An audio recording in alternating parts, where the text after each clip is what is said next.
Sai này trồng cái gì sai đó nè. Cứ như bé chị chia sẻ thì tao là chọn đồ nó lần ta. Tụi này ta tao bòn rồi nó giờ phăng ya tụ nè. Tụi nó vừa sáng này dán đã lo nè giờ. Giờ linh đã giờ cho là chọn đồ cho. Này cũng mới xong tụ cho biết sai nè. Cứ non cho là muốn dùng sai ta cái cho nó trồng gì nè, nên trồng bự nó nè. Ta chỉ nói cho nên trời tôi chỉ tao xô nè, tôi chỉ mà bé tí cho mong là chỉ kiến như vậy cho tôi chỉ nói là tôi bán nhau đôi sát bé nó nè. Bao xeอยู่trâu sai sai ta chỉ nói lần ta. Sai nè, phăng nhà tụi tôi xui tụi nó nè, tụi nó dân này khu mùa xong tụi nè, tụi nó dân giờ tụi tự nhất cho hậu chơi hậu nó là trồng bí sai nè. Dân để cho cái sai này, dân trâu sai sai ta chỉ nói lần ta lúc xưa hậu lo chơi cưng câu kia là. Sai nè, sau khi xưa hậu lần ta tụi bà lo bay kia nó rồi nè. Cái chú lô có lò kia tỏ nó rồi thế à?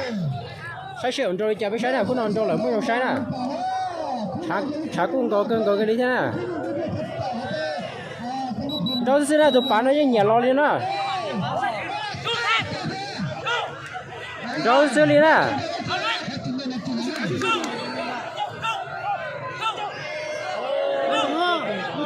Giờ cơn có cái lý. Đó cái nào blank play cũng lần ta. Thằng con co lại.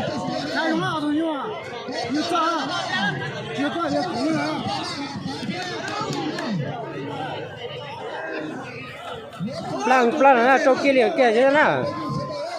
Cái nào châu kia liền là thế à? Mới chẳng cần có cái liền. Ôi yo chưa gì cái liền. Hắn ta cái cho đó thì nhiêu nào? Sáng mình dừng gom mình dừng blo này.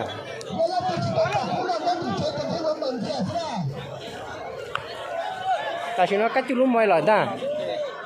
Sai sử dụng rồi đi chán à? Trái nhung tí luôn đi luôn.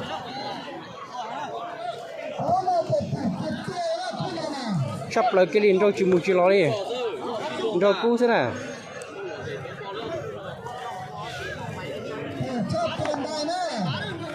Mình chống gần gọi cái đi thế nào? Hai tàu đi chạy với sai điện đó nè.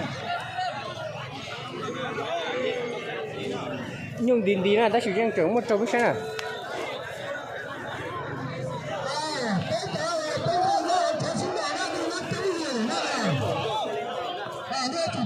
Cái đó giống sai cân của cái nè, lon cho cái nó là chế sẽ vào trâu đi chả đúng sai nè, chế sẽ hay để chơi một trâu đúng sai nè,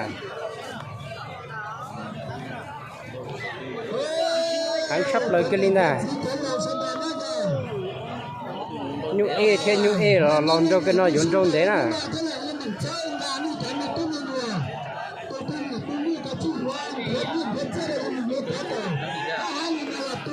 nó nói dùng cái liềm gì khang nè, khang lấy chả biết sai nữa nè.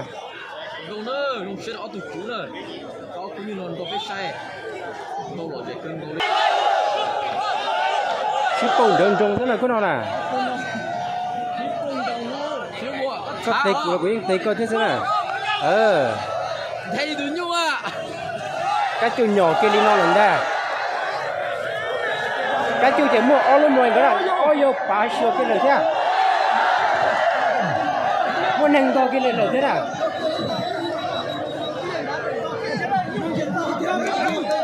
Ở đây cái chú lần to kia họ nâng lần to kia là thế à? Cho đi chạy lần to sai thế nào? Cho nâng chị ở cho anh chị chạy từ chân to kia liền ta.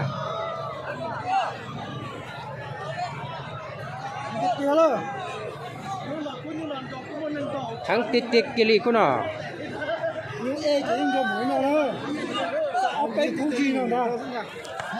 Nghe những mùi kia đi thế nào? Ôi yo, sắp là kia đi thế nào? Bà cũng chưa ác kia đi là thế, châu kia là thế đâu? Châu kia cũng có phần đầu kia đi là thế à? Bà cho cái chú mê là thế nào? Bà tôi cũng không chưa ác kia đi là thế à? Cái chú đã cái nhỏ kia đi là thế à? Tao tiết tiết cũng nhận được nó. Chỉ nhớ từng tí xem cho lo kia là thế cái chú nó. Chẳng cho tôi trong đi chả là bên chỗ phong duyên nó thế nào? Câu kia chú sống một lúc rồi.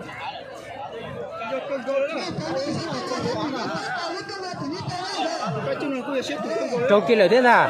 Châu kia là thế nào? Ở đây xí lời xí liền là tụi bạn làm cho à? Tụi cái chuyện nữa nó thấy cân cầu cái lý thế nào? Nhớ chưa tụi nó chỉ cố tạo là thế nào nhở?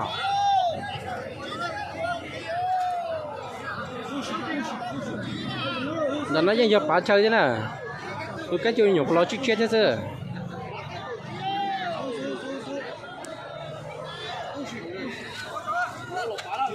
些不更高的呢，就你们去了。白了，去倒的呢。 ôi dừng lần tới thế sinh ta hắn tít tia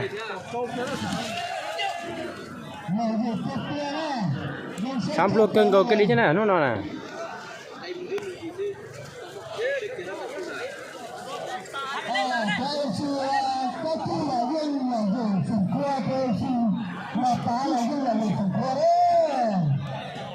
Ủa, đột nó tự tụi hai nữa nè.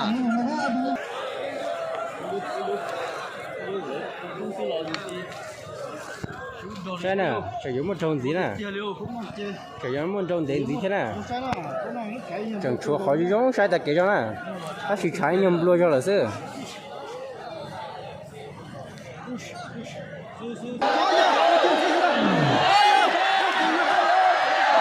cho kia cũng lần ta ba nè chỗ nè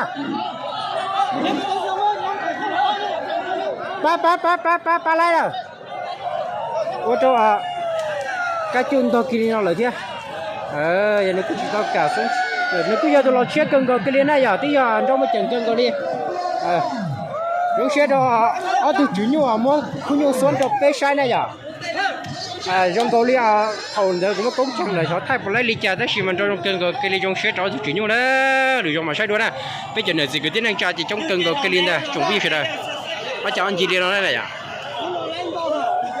hắn tít tia